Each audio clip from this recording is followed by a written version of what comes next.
How is everyone doing? I'm Nini FC, this is Blue Lines TV, and welcome to the match review of our sad defeat against Everton today.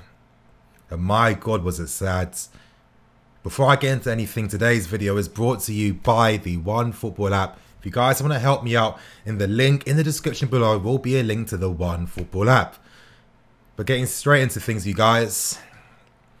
This game really summed up one thing today. A lot of these guys aren't good enough. I'm sorry. A lot of the players at this club aren't good enough. They're not going to improve. We need to replace them with academy players, loan army players, or signing new ones. They're constantly going to be the bottleneck for this team. Now today, you guys, I saw application. It was a valiant effort. I saw desire, determination. But I also saw a lot of no ability, lack of execution, no quality. And most times I see these things, they come from certain individuals. Number one, Marcos Alonso. Now, yes, some people will say, Nini, let's not blame him today.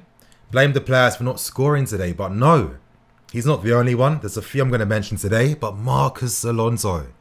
It's quite obvious that his quality maybe is for clubs like Dynamo Kiev. Everton, again, he's shown why he isn't good enough for this level. Playing for us, he isn't, I'm sorry. My God, he's poor. My God, is Marcos Alonso poor. Useless crosses in the box. Awful. Terrible crosses in the box.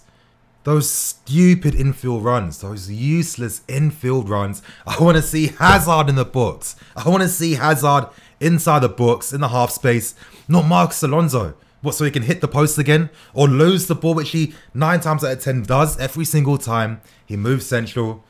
I'm sick and tired of him just lacking that ability. I'm sorry. That penalty he gave away. I think we all saw that he was about to give the pen away.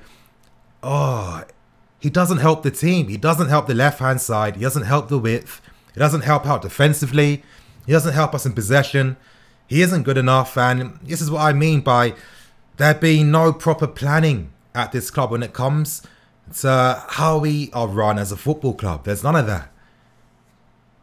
Oh my God, you guys, real talk. This defeat is one of the hardest ones to take this season. Because we were better than Everton. We were. Like, can we even say that Everton were amazing defensively? No. We got in behind them time and time again. But a few counter-attacks from them. A few counter-attacks. That's all they needed. Now, yes, they profited from set pieces. Let's be serious. We're not good. But even then, I'm looking at Marcos Alonso and Rudiger in those situations. You know that Rudiger isn't amazing. When it comes to defending aerially, he isn't. And his positional sense too, it's frustrating. Like for the first goal, he's not in line with his defense. He's always pushing ahead. I don't get it. I don't understand why he does those things. It feels like it's maybe arrogance, maybe. I'm not too sure.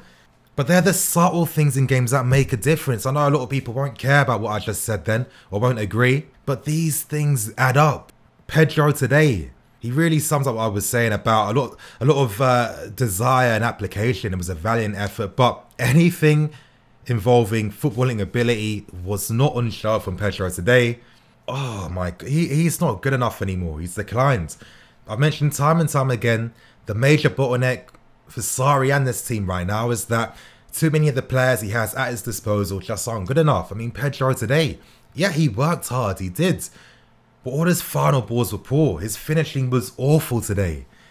How many times was he doing like nice bits of skill and then immediately losing the ball again?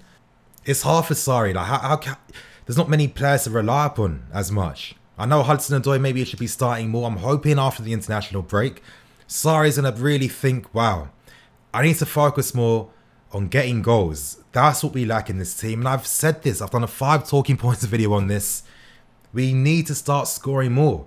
It's been the main issue with this team for the past few years now. And I said from time, Sarri, embrace the team's attacking philosophy. That was why I was a massive advocate for Ruben and Emerson from the start. Right at the start of the season. Because I foresaw how things were going to end up. Because I knew that eventually the ability of some of these guys was eventually going to get shown out, and we're seeing that. Azpilicueta, again, he doesn't suit the style of football. And I think we all knew that because when we knew Conte was leaving at the end of last season, And we knew that Sarri was going to take over. We all knew that Aspie wasn't going to be that guy as a right back, and he hasn't proven us wrong whatsoever. You need to be able to attack, and this is another subtlety. He doesn't do anything to create space or create width in this team. The amount of times I saw opportunities for Aspie to make a run in behind, he rarely did it. And that really touches on another player, Ross Barkley. Now, yeah, he looked fired up. The Everton fans were against him. Even though there was no end product from anything he did, he looked like he was a bit more confident. He was being a bit more inventive. He was trying to make things happen, but that kind of lasted for like 25 minutes. After that, he went back to being the typical Ross Barkley we've seen throughout this season.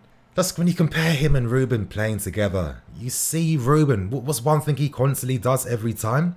Those runs in behind, every single time. Ross Barkley doesn't want to do that. He rarely does it. There were opportunities I saw in the game where he could have constantly kept doing that and he didn't take it. And even then, he's so limited in what he does in the final thirds. His imagination, his decision making as well. It doesn't help. And again, it's another frustration from Sarri. Listen, I don't want to hear anyone talking about why Ruben didn't start today. We know. I can't keep saying this. The manager can't keep saying this. He isn't fit enough to play a full 90 minutes just yet. Of course, it was a massive positive to see him do that against Dynamo Kiev. But with how, he has his back injury issues, and I've said as well too, he gets specialist treatment within the club to help him out with that. He's in a very delicate situation. Sarri's rushed him back twice already this season. He doesn't want to do that again. Let's hope and let's pray that Ruben doesn't get injured in international duty. Let's pray. Because I think after the period, I think we can expect to see him starting a lot more games. Because I think he'll be fully ready then and be fully fit. Let's please, God, please. I don't want a Ruben injury. I didn't even want him to travel with the England team, to be honest. I didn't want that to happen. But we really can't afford to miss out on him. Because the introduction of Hudson-Odoi and him when he came on, look how fast we were. The play was quicker. We were more inventive. We were getting in behind Everton even more, really stretching them and dragging them out of position. If only we had these two guys play at the start of this game. Because when we started this game, we were on point. Our pressing was amazing. I thought Jorginho was one of the only positives today. He really just highlighted why he's so instrumental playing in the role he does. Incredible interceptions. His passing range as well. A winning possession back. He was on point today. But imagine if he had Hudson-Odoi and Ruben to pick passes to as well. I think we would have got a goal in the first half 100%. I keep saying, and this is what I mean by the subtleties in football. Certain players have that galvanizing effect. Certain players make the team play better because it's how they play on the pitch. And that's what you get with Ruben and with Hudson-Odoi. I'm praying that Sarri is finally going to see the light and start Hudson-Odoi. And I'm praying that Ruben's going to be fit enough when he comes back to be our number one starter. They're two players with either dimensions in the team. I mean, Hudson-Odoi, very valiant effort, good quality, taking shots on goal, making things happen, playing with confidence. Sarri, he's ready to play now. He is. You have to stop with Pedro. He's not good enough. He isn't. When you've got players in the team that don't help. I mean, Aspie, Alonso, Pedro, the Spaniards. They don't help the team and you bottleneck the team. There's only so much 10 outfield players can do. When 3 or 4 of them aren't helping or doing their thing. I mean, I'm of course for. I'm not forgetting Ross Barkley. But like half the players in the team don't add anything or do anything. You put more pressure on the other players. I'm making this point because when I saw Eden play, when I saw Kante play, I thought they looked good. I thought they looked very threatening throughout the game. And it was one of those games where if their supporting cast was a bit better, we'd be seeing it. We'd be remembering a lot of the quality that Hazard and Kante brought today. I think with Higuain as well. I thought he was decent. It's a shame that we couldn't create a few more chances for him. I feel like if we could have created maybe 2 more, he would have got a goal. But you guys, this is our current level. Because most of the players in this team aren't good enough. Some people might think, if we replace Sarri now, bring in someone else, that could help. But is it really? One point I constantly stress all the time is, we've played on a defensive manager, a counter-attacking manager, and a possession manager. Yeah, of course we won some trophies with some of them before. But it wasn't sustainable. And we even saw the cracks right after we won the league, right near the end of their seasons. This team wasn't built properly. It wasn't. From times when Alonso's being bought, and let's be serious, he wasn't a guy where you know, we spent 5 months trying to sign him. It was a Zappacosta signing. He was a last-minute signing right at the end for Fiorentina. The Fiorentina fans didn't care that he left. No one did. But this guy's been a mainstay in the team for the past few years now. Same thing with Aspie. Mourinho coached out, you know, all the last remaining bits of footballing ability in Aspie. Now when it comes to playing football, he can't do that. And we're seeing that now. He's replaceable. He's disposable in my opinion. If we get good money from him, I would take it. Because he's not going to help elevate us and take us to another level. You know, he's reached his prime. I think that's it. Rudiger as well. I like him. But for me, Rudiger's always been a squad defender. I need to see Christensen back there. He's a better defender. And I think Luiz is much better than Rudiger. Christensen and Luiz are our best defenders. We need that. Because Christensen is a guy that cares about the subtleties in the game. And it's those, we need more of those subtleties in our play. More players that can do the intelligent stuff. Because a lot of times, we don't really have too much intelligence in what we do. We're quite one note. You know, we can only play a certain style. A lot of the players in the team don't have those dimensions where, you know, they can maybe play a bit more edgy or do things a bit differently. We don't have that. But again, for me, it comes down to how this team was built. It wasn't built properly in the first place. We need a revamp. We need to completely revamp. We can't do anything. And thank God we're in the Europa League, honestly. We have to thank Conte that he flopped last season to get us in the Europa League, because if we had Champions League football, we're not qualifying for next season. I don't see it happening, you guys. I mean, the games against Wolves and Everton, I didn't see terrible performances. I saw poor mistakes from individuals, terrible ones. The set piece, obviously Alonso giving away the penalty as well. And in that sense, that's what's the most disappointing aspects. And for me, it really proves that this squad isn't good enough for anyone. People might think replacing Sarri is the answer. I think it's quite short-sighted in my opinion. I don't think that's going to be the case. Now, of course, we can question and, you know, we can criticize them for small things. But there's no big major issue with Sarri. You know, if you ask most people what the issue with Sarri is, everyone's got tons of different reasons. It's not how it was on the guys like Mourinho and Conte. But until this squad is properly revamped, restructured again, a lot of the deadwood is sold. This is going to be our level from now on, you guys. Top 6 team.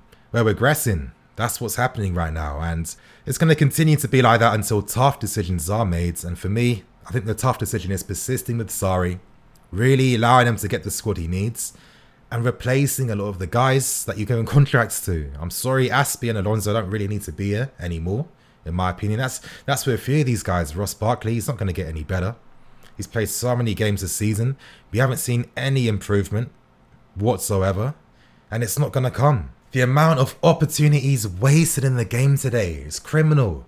It really is. And what can a manager do? Yes, we might say, why didn't Hudson-Odoi start? But come on, let's be serious. If you're going to rely upon either Pedro or Hudson-Odoi to bury a chance for you, I think most people are going to rely on Pedro to do that. But I think that's what sums everything up for me, you know? And that really sums up the lack of quality. We can't take those chances. We cut through Everton time and time again, dragged them out of position. It was easy. All we had to do was move our wingers infield a bit, isolate their fullbacks out wide. We were constantly just making runs whenever we wanted to. But it doesn't matter if there's no end products and no goals from anything. And honestly, you guys, that ain't going to happen until better players are playing in those positions. And that's when we'll finally start to see what Sarri's really about. But you guys, thank you for watching today's video. Please like, comment and subscribe. I'm Nini FC. This is Blue Lions TV. Signing out.